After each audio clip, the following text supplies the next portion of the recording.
کہ حقیقی اہل ایمان کون ہے، اس لیے فرمایا ان الذین قالوا، بے شک وہ لوگ جو کہہ دیتے ہیں، جو کہتے ہیں ربنا اللہ، ہمارا رب اللہ ہے۔ جب ایمان کا دعویٰ کرتے ہیں، جب وہ کلمہ پڑھ کر اپنے آپ کو مسلمان کہتے ہیں،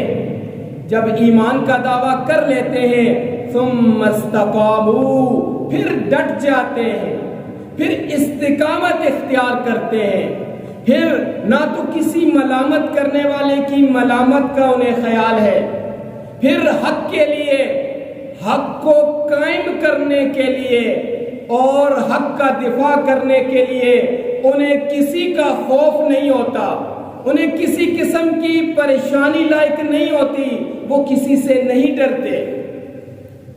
وہ اس چیز کا خیال نہیں رکھتے میں اگر حق کو قائم کرنے کی کوشش کروں گا، میں حق کو بیان کروں گا یا میں حق کا دفاع کروں گا تو میرے لیے پریشانیاں ہوں گی، مجھے لوگ برا کہیں گے، میرے ساتھ لوگ دشمنیاں ڈال لیں گے، میرے خلاف دنیا ہو جائے گی۔ وہ کسی قسم کے خوف میں نہیں آتے، وہ بزدلی کا شکار نہیں ہوتے۔ ان کو اگر تپتی ریتوں پر لٹایا جاتا ہے تو وہ اس تکلیف کو قبول کرتے ہیں لیکن استقامت اختیار کرتے ہیں۔ اگر ان کو جلتے انگاروں پر لٹایا جاتا ہے تو وہ اس کی پرواہ نہیں کرتے، اگر انہیں ٹکڑے ٹکڑے بھی کر دیا جاتا ہے لیکن ان کے ایمان میں ذرا برابر کمی نہیں آتی، وہ اس سے پسپائی اختیار نہیں کرتے۔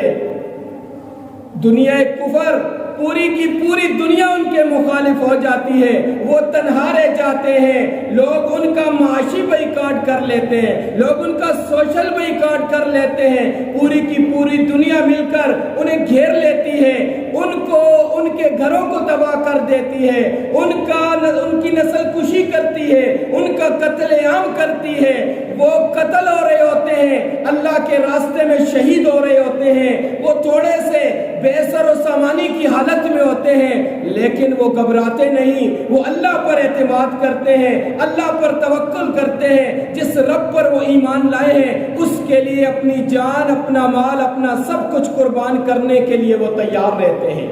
ہم بھی آج ایمان کا دعویٰ کرتے ہیں،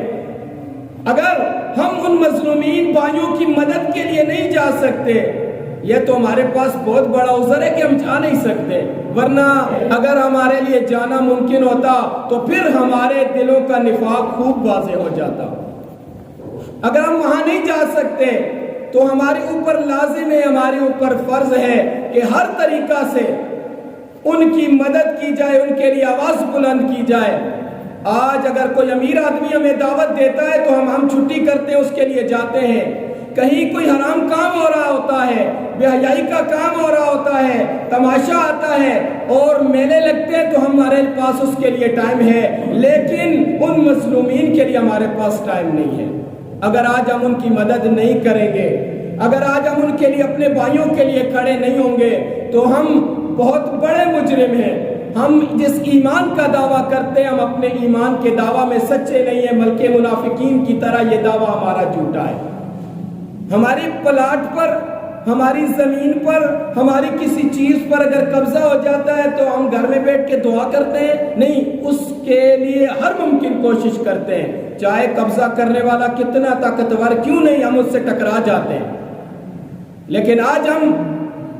امت کی اکثریت غافل ہو چکی ہے، امت کی اکثریت محض گھروں میں بیٹھ کر، مسجدوں میں بیٹھ کر دعاؤں پر گزارا چلا رہی ہے۔ ہمارے پاس اتنا وقت نہیں ہے کہ ہم اپنے ان بھائیوں کے لیے باہر نکل آئیں، احتجاج کی صورت میں ان کے ساتھ مدد کریں، مال کی صورت میں ان کے ساتھ مدد کریں۔ ہم آج خاموش ہیں، لیکن اللہ تعالیٰ کی پکڑ بڑی سخت ہے۔ اگر آج ہم ان کے اوپر ہونے والے ظلم پر خاموش ہیں تو کل دنیا میں یہ کام ہمارے ساتھ بھی ہوگا، اور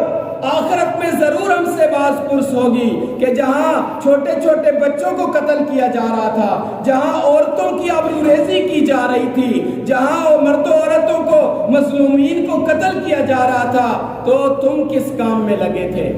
اس سے بڑھ کر آج امت مسلمہ کے جو